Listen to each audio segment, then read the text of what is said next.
Baik, Assalamualaikum warahmatullahi wabarakatuh. Hari ini ketemu saya sendiri, Fitri Anggraini. Baik, kita akan ketemu lagi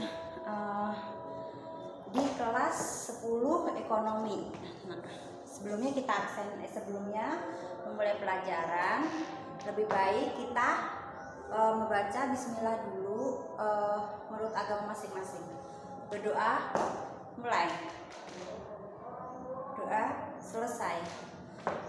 Di sini ibu mau nerangin rencana pembelajaran kelas 10 ekonomi. Nah, kemarin kan ibu sudah memperkenalkan diri sama memberikan materi-materinya.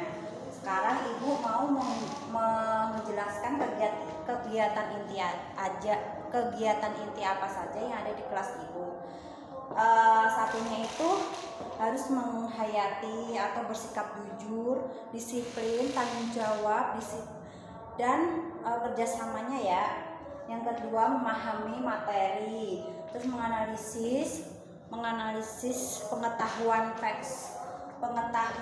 dan mengelola, manajer atau menyajikan kontrak atau abstrak yang berkaitan dengan pengembangan materi itu sendiri. Jadi di sini ibu itu mengajar ekonomi dan potensi dasar atau indikasinya adalah satu, kita menunjukkan perilaku jujur, disiplin, peduli, tanggung jawab dan melakukan kegiatan ekonomi ini. Nah,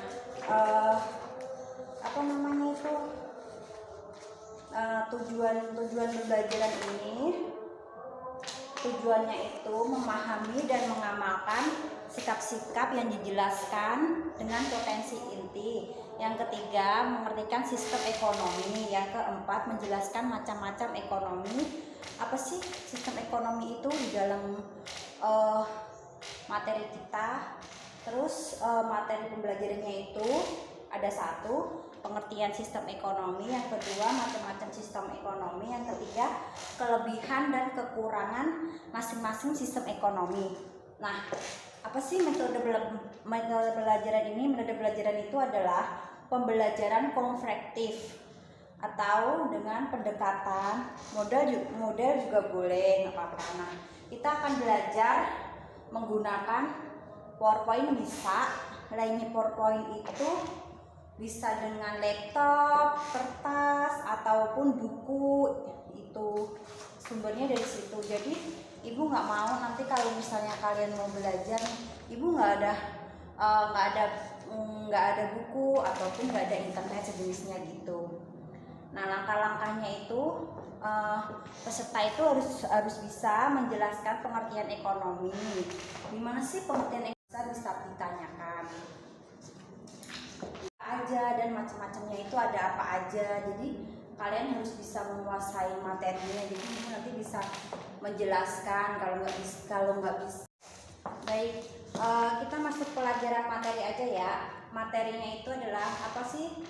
Salah satu sistem ekonomi tradisional, yaitu sistem tradisional itu adalah kegiatan ekonomi berdasarkan dengan adat istiadat. Terus dalam sistem ekonomi pasar, peranan pemerintah relatif sangat kecil. Hal ini disebabkan oleh seluruh ekonomi itu menurun. Jadi di sini itu ekonomi masyarakat itu pada menurun. Jadi kita sebagai pendidik jadinya harus menghargai bentuk-bentuk mana sih orang tua kita menjelaskan apa orang tua kita sedang mencari modal untuk kita makan gitu, karena kan perekonomian di Indonesia sih sangat kecil gitu. Nah, terus cara untuk perekonomian itu ada 3 masalah: politik, sistem ekonomi, dan perilaku ekonomi. Di sini itu ibu menjelaskan politik itu gimana sih cara kita menghadapi sistem-sistem politik yang seperti ini itu gimana gitu. Bagaimana kita sebagai pelajar itu bisa mengetahuinya. Kita cari dulu apanya gitu. Oke, Oke, baik, cukup penjelasan Ibu. Kita sambung minggu depan lagi. Apabila ada kata-kata yang salah, Ibu mohon maaf. Tugasnya minggu depan Ibu akan ngasih tugas lagi, Ibu akan menjelaskan lagi. Baik, wassalamualaikum warahmatullahi wabarakatuh.